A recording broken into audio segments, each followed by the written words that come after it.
Good evening and welcome back to the Behind the Leazes podcast. Unfortunately, no Liam tonight, so it's just the four of us. Transfer window slammed shut last night. Newcastle have brought in 5 new faces. Lads, how are we? Happy. Yeah. Happy we've actually signed some players in the January transfer window, and it looks like the new era is actually getting underway, so not too bad, Andy. Good. Adam, mate, how are you? I'm good. I have to agree with Ethan there. I'm very happy with the signs in. I'm looking forward to seeing them play. No game for another week or so, so I'm going to be quite depressed this weekend. But listen, Everton on a Tuesday, so I'm looking forward to that whenever it comes around. Are you confident for the game? Yes. I'd agree. Rob, how about you, mate? Yeah, I'm doing good. I mean, I think if someone had offered me on the 1st of January 5 new transfers worth £90 million, I would have ripped both arms and your legs off. So yeah, I'm absolutely delighted with what we were able to get through the door. Obviously, we'll no doubt discuss it in more detail today, and there's always things you can do a little bit better. But overall, I think we had a great window, and I feel a little bit relieved actually that it's February and I can just take a deep breath because there's been so much going on over the last few weeks.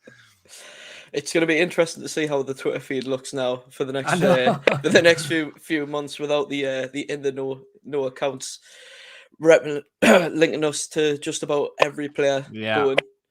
Look, we'll start from the start. It's always a good place to start. Ethan, come to you. Trippier was the first face through the door. Just how good of a signing was that? Yeah, that was quite monumental getting Trippier in. I thought it was important to get a big name through the door early on to let everyone know in the league and that potential players who were interested in that we mean business and we want to stay in the Premier League.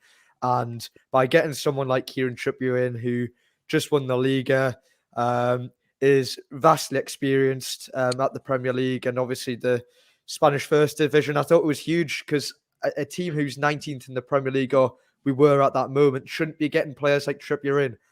So that made me trust that from that moment on, we were going to be getting more players in the window who were of Trippier's calibre. So it was a really good start. Yeah, plus in England international as well. When was the last time we had one of them? That is a genuine question because I can't actually remember. The last time I remember a Newcastle player being anywhere near the setup was, I think, Colback was, but the only one other I can remember was Stephen Taylor. I was going to say, I think Stephen Taylor got a cap. We discussed it a few weeks ago, and I can't remember now. It's Townsend 2006. Townsend. There you go. Well done. At the Stadium of Light as well, isn't it? Yeah. Yeah, see. Bells are ringing at him. We'll move on. Chris Wood, he hasn't really made the impact we would have thought or would have liked him to make so far, but do you think that can change going into the Everton game? I think obviously you have to give these players a chance, Andy. You'll remember after the Cambridge game, I was probably one of the only few Newcastle fans who was going, Trippier wasn't very good, and I was didn't really give him much of a chance, which is harsh. But no, you have to give these players a few games. I think it was it's been difficult for Chris Woods. He's a player who relies on service, and we haven't given him that kind of service just yet. But once we improve that and we build our play for Wood, he's not a player who makes stuff himself.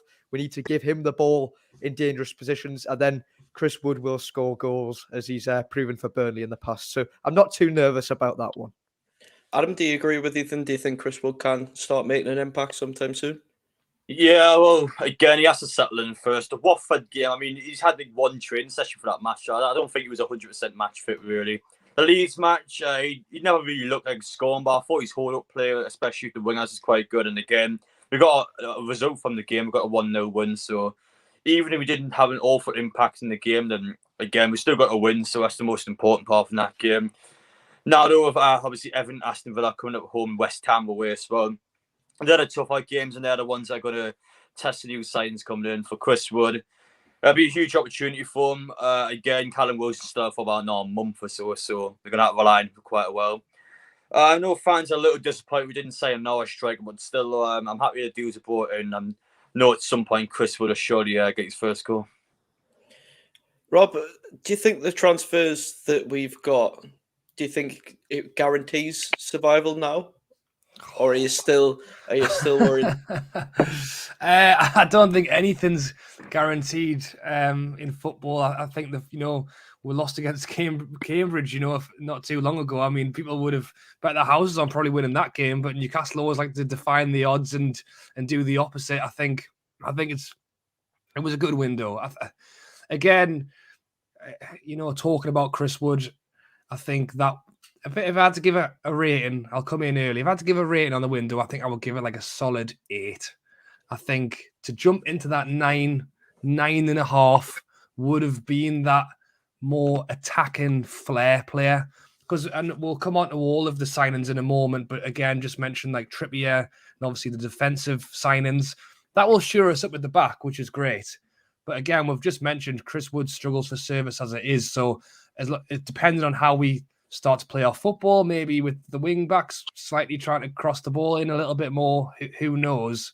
I think the players we've brought in will definitely help us stop conceding, and it's just how we'll get going forward. It'll probably define our season in the end. If I had to put my neck on the line, I think I'd say what we've done this window will keep us safe, but nothing's guaranteed. Would have Lingard pushed you up to maybe that 9.5? It would have, yeah, to be honest. As I say, and I know we're kind of running through the transfers one by one, but I think, primarily what we've concentrated on this window, aside from Chris Wood, because, even Gomes himself is really a defensive midfielder. He will create, he can keep the ball well, he's got some skill, he can find a pass, but he doesn't really score goals. Maybe he can still pick out a pass that can lead to an assist for Chris Wood. He can play the ball to Trippier running up the wing to cross the ball in, but still in that area of attacking flair, we'll be relying on St. Max once again. And I think if we could have helped him out with a Lingard or an Akite or whoever else we were linked with, that would have been the perfect window for me. Yeah, I certainly think it's time for Joe Willock to step up going forward again. Yeah. I mean, he played well against Leeds, linked up well with Maxi, so hopefully he can replicate that against Everton next time we play at home.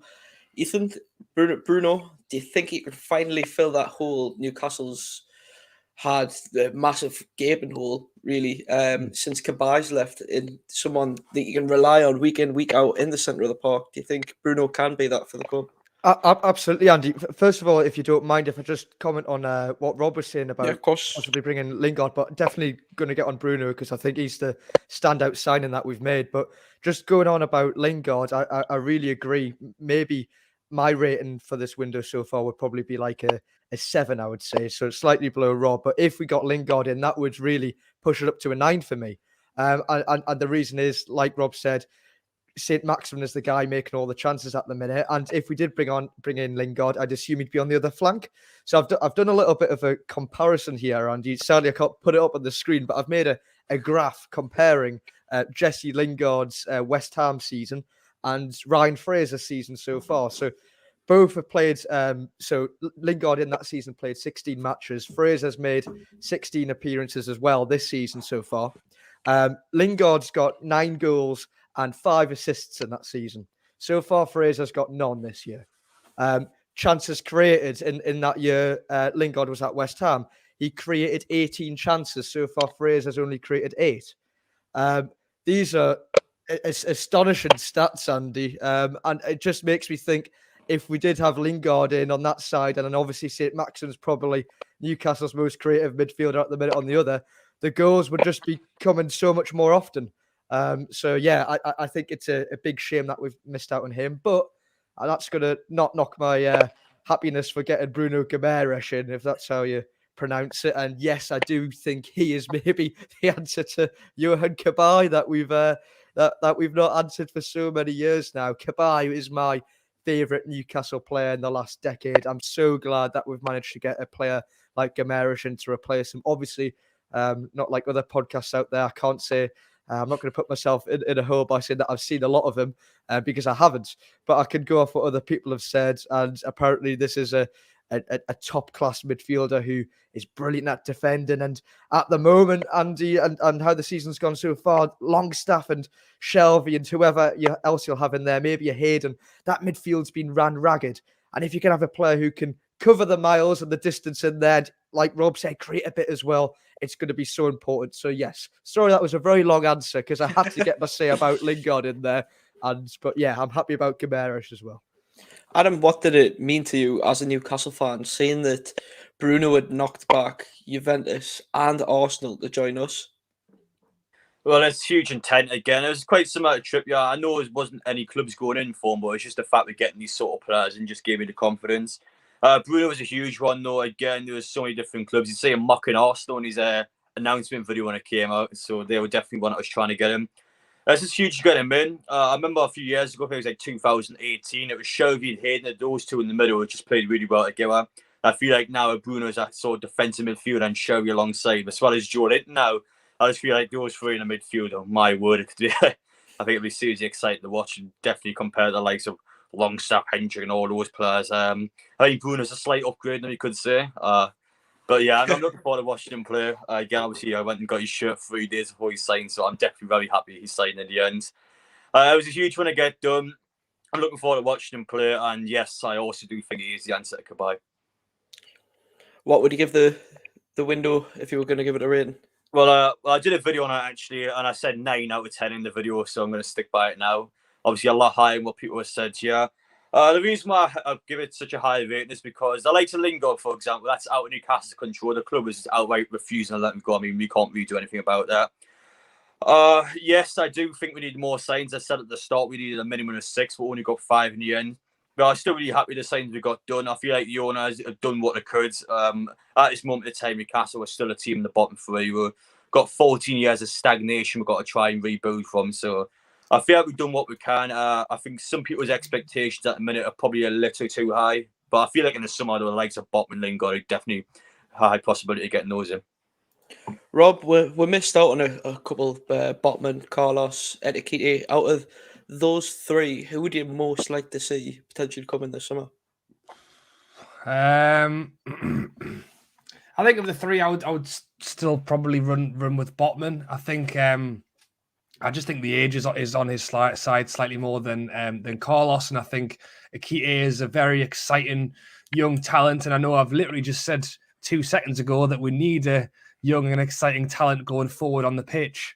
But I just think that maybe he's slightly more untested. I don't know. Maybe, I mean, the thing is, in the summer, we will have time to basically figure out what we want to do. And touching on what Adam said a moment ago there, I definitely do agree with the rating situation, because it depends how you want to rate it. Because if you want to compare it to every other January window we've ever had, then you would probably give it 11 out of 10, because we've never spent and brought as many players in.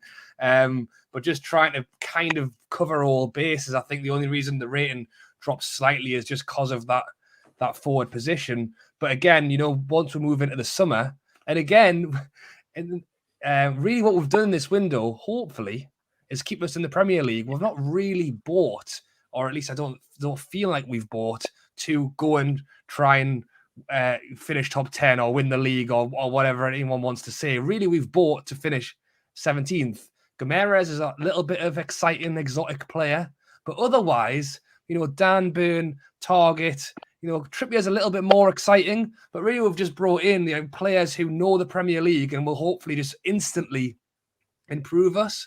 And I think in the summer, then you can start being a little bit more out there with your signings. I think we've been quite clever in that we've really bought, players who know the Premier League, except for Gimenez. I think once you hit the summer, you can be a little bit more out there with who you're willing to bring in and take slightly more risk with it. Whereas right now, I feel like we were very risk averse on the players that were brought in.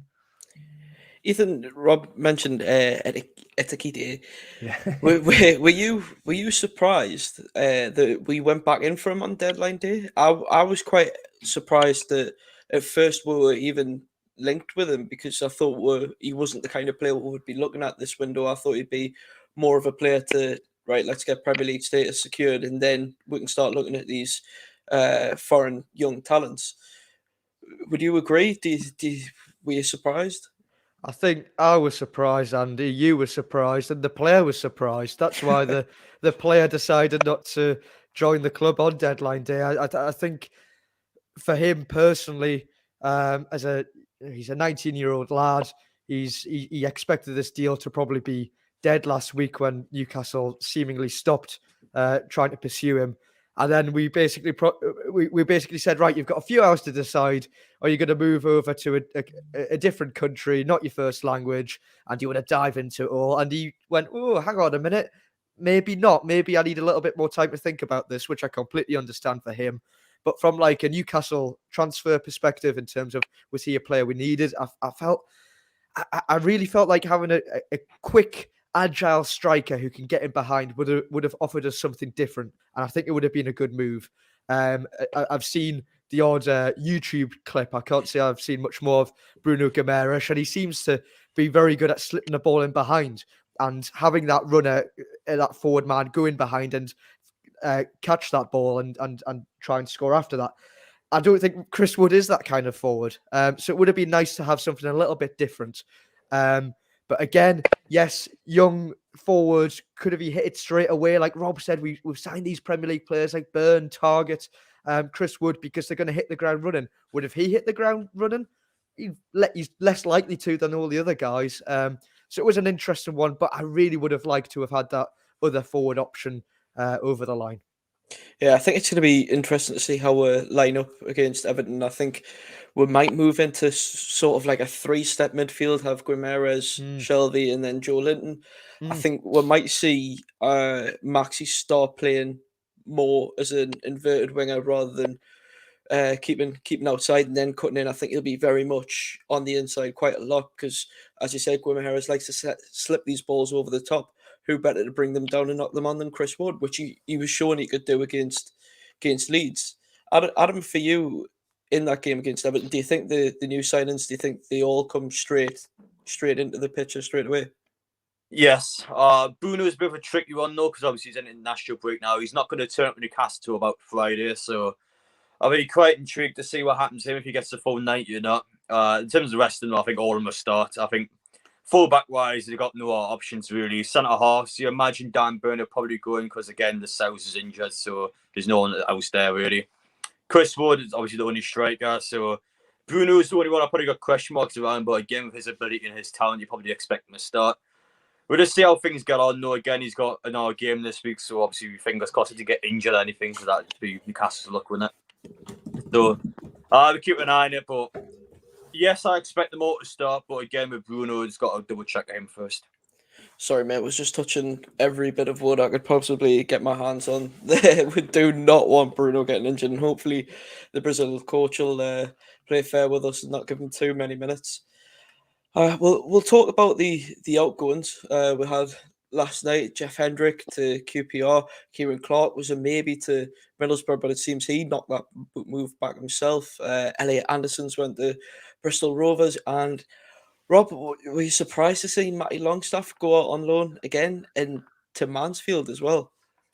Yeah, I actually was quite surprised, to be honest. I mean, I know we'll talk more about the outgoings and stuff, but one thing with bringing players in, obviously, and as many as 5 as you need to suddenly find the space for them. I think one easy one was the fact that we had 4 goalkeepers, so Freddie Woodman get out there and get some game time. I think that's probably a pretty good one, to be honest. I mean, I would love it for Freddie Woodman to one day take that number 1 spot in Newcastle, but I do feel like as the years go on, it's looking further and further away. I think the Matty Longstaff one did surprise me as well, because I actually half thought that when Eddie Howe brought him back from his failed Aberdeen loan, was that we were literally that desperate for midfield options that Eddie Howe was genuinely considering. I mean, it's only a couple of years ago he was scoring the winner against Manchester United. He had a real engine on him. He could run for days. And in a team that really, I mean, the Leeds game proved me wrong, to be fair, but generally haven't had the most of an engine around. I thought Matty Longstaff might have been Eddie Howe's answer. But as I say, he's come back. He's only been back 5 minutes. We've now got 5 new faces in the door. And Eddie Howe's gone, look, I need to make some room somewhere. Where the hell can I send Matty Longstaff? And he's just chucked him to where he went. But I wish Matty Longstaff the absolute best. I mean, I would, again, with any local lad, it's the same with both the Longstaff. I wish Sean could find the form he was on as well. a couple of seasons ago. With any luck, maybe this loan will do Matty some good. But I do agree, though. I thought he would have been Championship quality, to be honest. Not is it League 2? League 2, yeah. So I thought he thought he could have found a slightly higher ranked club, or in more local as well. He could have gone to maybe Middlesbrough or something. But yeah, we'll see what happens with him.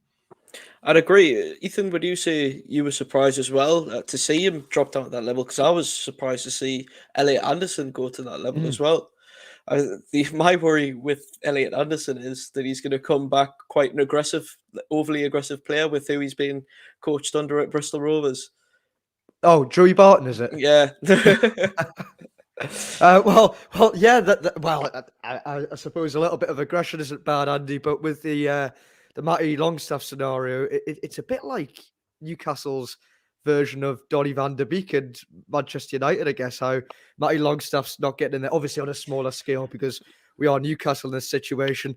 But I don't know what's been going on behind the scenes. It's a bizarre one because when Longstaff first came on the scene and scored against Man United, and we were all so excited, and then he did it again at Old Trafford. I would never have imagined that in early 2022 he'd be going on loan to Mansfield.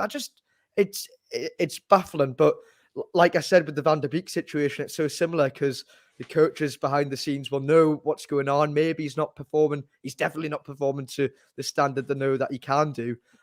So yeah, it's a bit disappointing. And like we said about Freddie Woodman before and Matty Longstaff and maybe Sean Longstaff, I like Rob, I really want the local lads to do well. But as the years go on and the more money we have to spend to improve the squad, I just can't really see that happening, to be honest, of them getting much of a run in the team. Yeah, Freddie Woodman, I'm just worried he's going to be Fraser Foster version 2. It seems the way he's heading at the minute. I mean, Bournemouth with the signings they brought in yesterday, they're looking good stead and have probably secured I know they're in the playoff spots at the minute, but I think with their signings have brought in the likes of Todd Cantwell yesterday, I think they've more or less secured an automatic spot with them. What did you think about, because obviously Newcastle were linked to Todd Cantwell. Do you think that would have been maybe the plan B or plan C to Jesse Lingard? Would have that been a good transfer in your eyes? I don't think so. There's a reason he hasn't really been playing for Norwich this season. I don't think he's that reliable at this level just yet. He did have spells in the Premiership last time where he looked good and maybe looked like a Jack Grealish kind of player, but I don't think he'd have been a great addition to the team. And I mean, look, I think the performance against Leeds, if that's how we're going to go forward, and that was without the three other lads we've brought in, I think we're going to be looking good. Adam, would you agree that if with the additions in Everton, I'm honestly, even with Lampard, with Van der Beek, Dele Alli, I'm still seeing Everton as a walk in a park, and I can't help but get confident about it. Look, Everton notoriously struggle coming and playing at St James's. They've got a keeper that I wouldn't pick Pickford to play against us because he cannot. He's got he gets simple as, and especially how the atmosphere is now. Jordan Pickford will lose his head 10 minutes into that game. I bet he makes a mistake, and that's how we'll score our first goal. Chris Wood poach. That's how confident I am. Adam, you're usually my confidant in confidence. Yeah. How are you feeling for the game? I'm confident for the game. I don't think it'll be a walk in the park, as you said. Again, well, I was at Leeds away last week. Obviously, I was in the hospitality for, and all the legends are coming out and saying, "Oh, we're going to beat Newcastle 4-0." They're all coming out and bigging themselves up, going, "Newcastle's going to be a walk in the park." And look how that one turned out. So I'm going to be a little bit hesitant in this one. I think we will beat Everton. I think it'll be a good game of football. Again, with the manager bounce, I don't know what way it's going to go. It's either going to go for Everton or against Everton. So we'll see how it goes. I think Newcastle will be the favourites in this game. Everton will just look terrible all season long. Again, it's St James's Park. Even when they were like a decent top 10 side, like you said, they did struggle there. So we'll keep an eye on how that one goes. It just depends how the game starts, really. First 15 minutes, if Newcastle struggled, then it'd be like our full 90. So we've got to start well in that game. But overall, the team's pretty good. I think the signs of made will help us out massively in that game.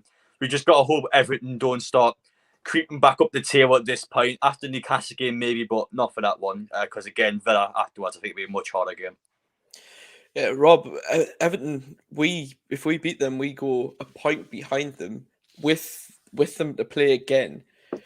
Do you think if we beat them, do you think that's Everton right into the trouble, or do you think Lampard can help them pull them away? I'm not sold on Lampard. I know he did the all right job with Derby, sacked at Chelsea, and Everton, they just look a mess at the minute. Yeah, I definitely think for us it's all coming at a bad time. And to be honest, I would have much preferred it if Rafa could have just stuck around for one extra week and let us play him as well, because they had been on some terrible form. And I do think, regardless of who the new manager is, I know it's just been mentioned there, but I think regardless of the manager, the new manager bounce is a thing. And I just think that regardless of whether Frank Lampard is actually a good manager or not, I think he's still highly regarded by a lot of the players. He is a legend of his craft. And I think the fact that he was able to bring in Donny van der Beek and Dele Alli with what seemed to be a click of a fingers just because of who he was, I think he's done Everton a big favour in that alone. So I do think it'll be a tough game in terms of where they'll be in the league come the end of the season. I think that is a different question, because again, that a few games time is when we'll really find out what Frank Lampard's about, because I think at first he'll probably do okay because of the fact that it's the bounce and everyone's buzzing. It'll be end of the season. If we win a couple, Norwich win a couple, and then suddenly Everton are in and around it, that'll be where we'll find out what Frank's all about in the manager's chair. They're definitely not out of it. I think, they do have 2 games in hand over Norwich. So again, if Frank gets a couple of wins under his belt, then maybe they can step away. But yeah, it's still close for now. I like to know that they're not too far from us, so that we can maybe try and pull them back in it with us if we win. So yeah, I think it'll be a tough game. But yeah, I've got some confidence going into Tuesday as well. Whoa! What's going on here? Ethan, go on, say you're confident. Go on. I am confident, Andy. I am confident, which is obviously probably most unusual for me on here. But yeah, like Rob said, I think we have to be wary, Andy. It's not going to be a walk in the park, I don't think, son. I think it'll be a little bit more difficult than that. But the new manager bounce is a thing. We have to accept that. We have to be ready for it. I think especially Eddie Howe would beg to differ. Well, Eddie, that's a good point. I mean, it depends how rubbish you are, whether you can just turn it around with. Well, listen, Newcastle squad was terrible when Eddie Howe took over, so it would be difficult for anyone to get any sort of bounce going with them lot, who hadn't won at all when he came in. But with Lampard, he's got a better squad than what Eddie Howe started with. I think also when you have a manager, like if we look at United when Mourinho left and they brought in Ole Gunnar Solskjaer, I think it's quite similar to Everton in the sense of when you have a manager like Benitez, who is so wants everything his way, he's very intense, and then you get someone like Lampard who's a little bit more relaxed, a little bit more go express yourself kind of thing. The players love that, and you're more likely to be the catalyst for instant change, I feel, because the players are relieved and they're ready to impress, and it's a new era kind of thing. So that does worry me. But on the other side, Andy, we've had a very good transfer window. We've had a couple of weeks off. There will be time for these new players to settle in. Obviously, Adam said about Gamera, she might take a little bit more time, but we can prepare for this one. We've just had a win against Leeds. Let's make our own momentum and try and cancel out Everton's new manager bounce. So yeah, I think it's going to be interesting to see which way it goes. And like Adam said, the first 15 minutes will tell you everything of how it's going to go, I think. With Everton obviously playing in the FA Cup this weekend, do you think we should maybe play a behind closed doors friendly? Are the lads back from Saudi Arabia yet? Because they could ask that. Yeah. All right, I was going to say they could ask that team for another match. I think they would, as long as Kieran Clark was absolutely nowhere near the pitch. And that's Newcastle, not the Saudi team. Yeah, I think so, Andy. But yeah, I mean, that's absolutely fine with me. Of course, if they want to use this time to get the players just to know each other and work on tactical things on the training grounds and form new relationships, etc., whatever they do, I'm no coach. I don't know what goes on there. But whatever it takes, Eddie Howe, you just make sure they're ready for that Everton game, and I'll back you. Adam, with the new signings coming in, obviously you've got to make way. We're in the current squad, and I think obviously Jeff Hendrick's gone, but I still think we're going to have to squeeze a couple of players out of our registered Premier League squad. Who would you expect to get dropped out of it? Well, I saw something earlier on that said we need to get rid of 3 players up to the 25-man squad, so 3 senior players. But the fact we tried to loan Clark and Lewis out, I think they automatically will drop those 2, even though a lot of people disagree with Jamal Lewis. Again, I would do as well. But I think as a result, those 2 will be dropping the 25-man squad. As for the 3rd player, I'm not too sure. Maybe Isaac Kane due to the fact that he has a long-term injury. But again, it could be anyone, to be honest. I think it will be someone that's probably injured. Is Gillespie not in there? Well, 'Cause we went into the season with 4 registered goalkeepers, didn't we? Yeah, but Woodman's gone on loan, hasn't he? So Yeah. we've only got 3 now. To be honest, I would probably put any outfield player in other than Dubravka. Yeah. No, it's an interesting one, Nick, because the last time we were in this situation was like the likes of Henri Saivet, who he comes on, scores a free kick at West Ham, never plays again. It'll be interesting. I happen to agree with Clark. I said yesterday on Twitter that I disagreed with loaning out Jamal Lewis. I don't think that would be the best thing to do. We've obviously brought Matt Targett to play in that left back position. Dummett can sway between left back and centre back, but if you're getting rid of Clark, then you do need someone that can play centre half just in case in the squad. Maybe it's an outside shout, and you can shoot us down here. But Richie, do you think he really needs to be in there, Rob? I think Eddie Howe probably likes Matt Ritchie. I think he already knows him from his previous days, and in him trying to instill his ethos into the team. I think Ritchie's probably an ally in there, which is probably helping him out. I also think, again, we're discussing players going forward. Ritchie can't defend. I mean, we can't have him as a sub left back, but what we can do is hoy him out on the left wing and just tell him to cross the ball into Chris Wood. I mean, it's not glamorous, and he probably could. He doesn't do much else these days, but it's one of the few assets we've got going forward. So I think that also plays into his hands. But I will agree, I was quite surprised to see that Jamal Lewis was one of the people to be linked with being left out of the squad.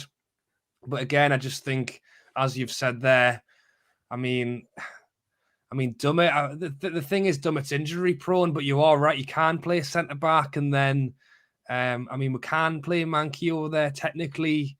I think I would, touch wood, it doesn't happen. But if Matt Targett went down, I had to go off. Lewis would be the straight replacement for me. So I do find it odd to think that he isn't the second choice behind some other players. But as I say, maybe it's because Mankio can play right or left. Dummett can play left or centre. Lewis can't really do an additional position. Maybe that's why. But I think it seems harsh on the lad because the time he has had since injury, again, he's injury prone as well. So maybe that's factoring it in. But the time I have seen him play, I think he's always done okay. Yeah, one guy we haven't mentioned, Ethan. One guy who I think everyone was still so surprised he's still hanging around, still hasn't gone to a championship club. How surprised are you to still see Dwight Gale still at the club? Yeah, I mean, I, to be honest, Andy, I didn't even think about Dwight Gale there, so yeah, I am a bit surprised. Again, he falls into that list of an injury-prone striker, or injury-prone players that we've got at the club. I am quite surprised. I do like Dwight Gale, though. I've always seen him as an okay option to have, but I mean, there's not much more to say, Andy. He's one of those injury-prone players, and I think he's a decent footballer, and he can get some goals in the Premier League. It's not your answer, Dwight Gale. He's not going to keep you up, but maybe he's a plan B. I think I remember, was it last season or the year before, like a header against West Brom or whatever, that was a vital 3 points. He can come up with the goods on occasion. But yeah, I think Dwight Gale's level is probably the Championship. And I think the only answer the only reason is because he hasn't moved is because he gets injured a lot, and that's it really. Yeah, fair enough. We'll move on to deadline day. Yesterday, we were all excited getting around the tellies. Sky Sports was on. Keith Downey getting absolutely slated for not reporting on Sunderland in let us remind them in League One, out of the playoff zones, while Newcastle have been taken over in the Premier League by, I don't know, the richest owners in world football, and have spent £90 million this month. So I think it can pretty much excuse Keith Downey for being more focused on one club. Adam, deadline day, how excited were you going into yesterday?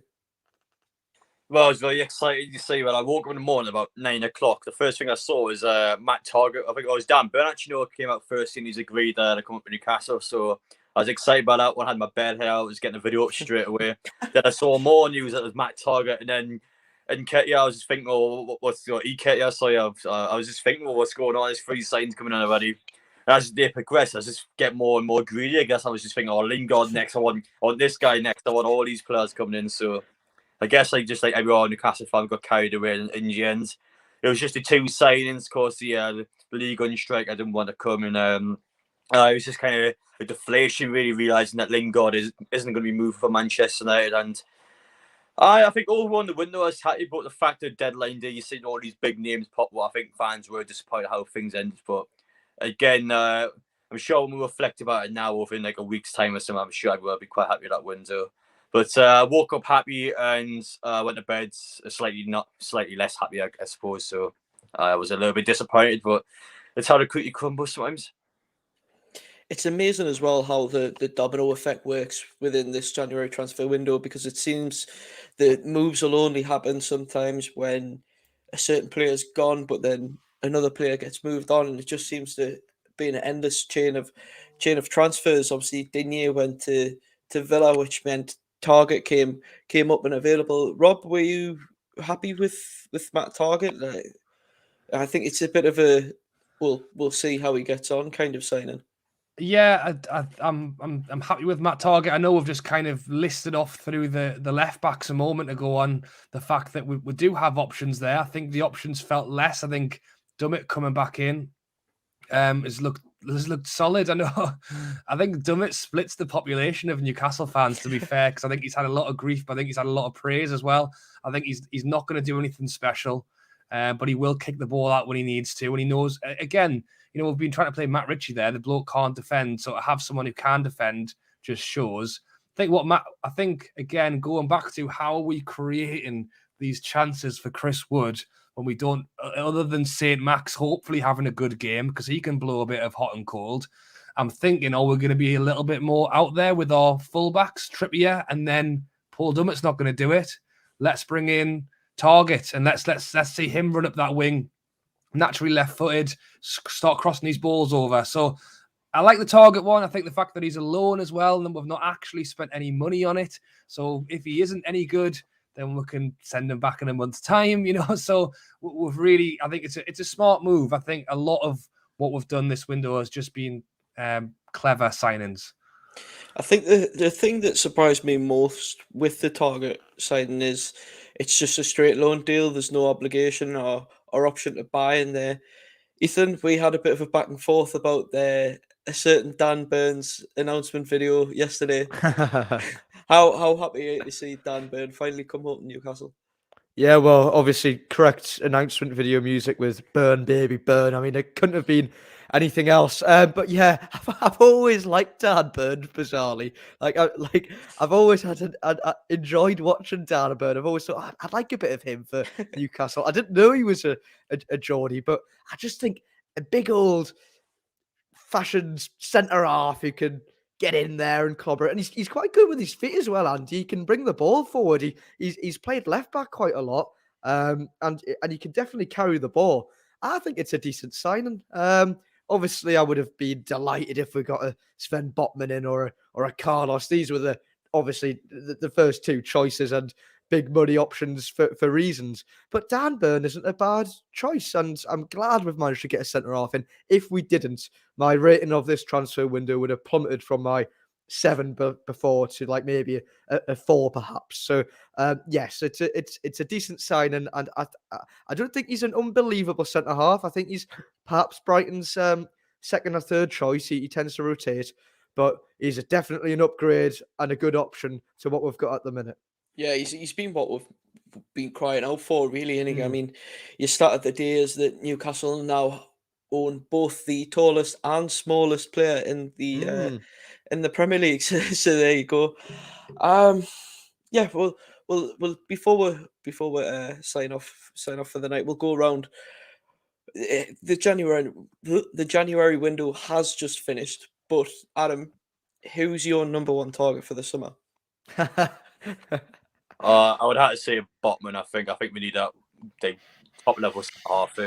I know people probably go for a striker as well due to or lack of position up there, but for me, it has to be one of them top level centre halves. You see the likes of Manchester City get company when they first had their rise. Liverpool get Van Dijk for their rise. I mean, the centre half seems to be a key aspect to it, so I think Newcastle do need to get a big one in.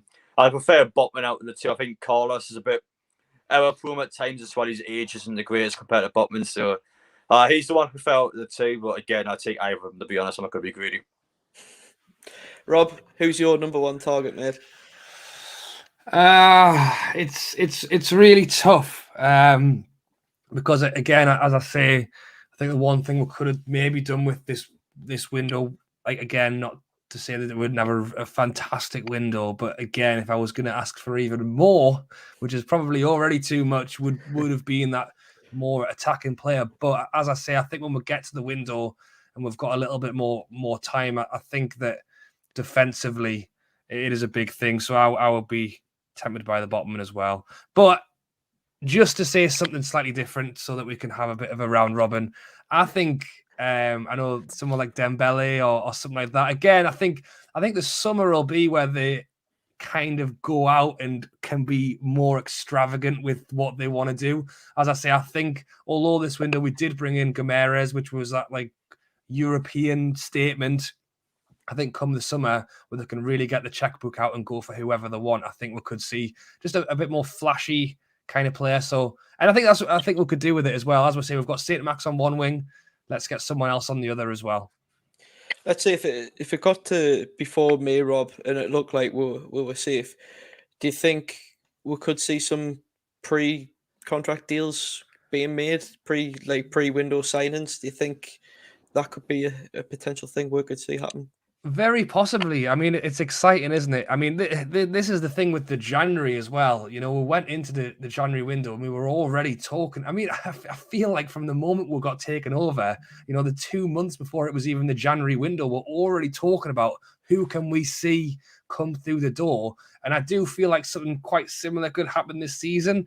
I think as long as we are down in the depths of that bottom three, this conversation will be kind of pushed to the back. But as you say, if we are lucky enough to maybe see us go on a bit of a run and maybe we are clear of the zone before, I know, a month or so to go, then maybe, and then I would fully expect all of this conversation to start heating up. So, yeah, I mean, how good would it be for a change to actually walk into the first day of the summer and see some transfers going through in time for like the training camps and stuff rather than it all just being in the last week to go. So, yeah, I hope so.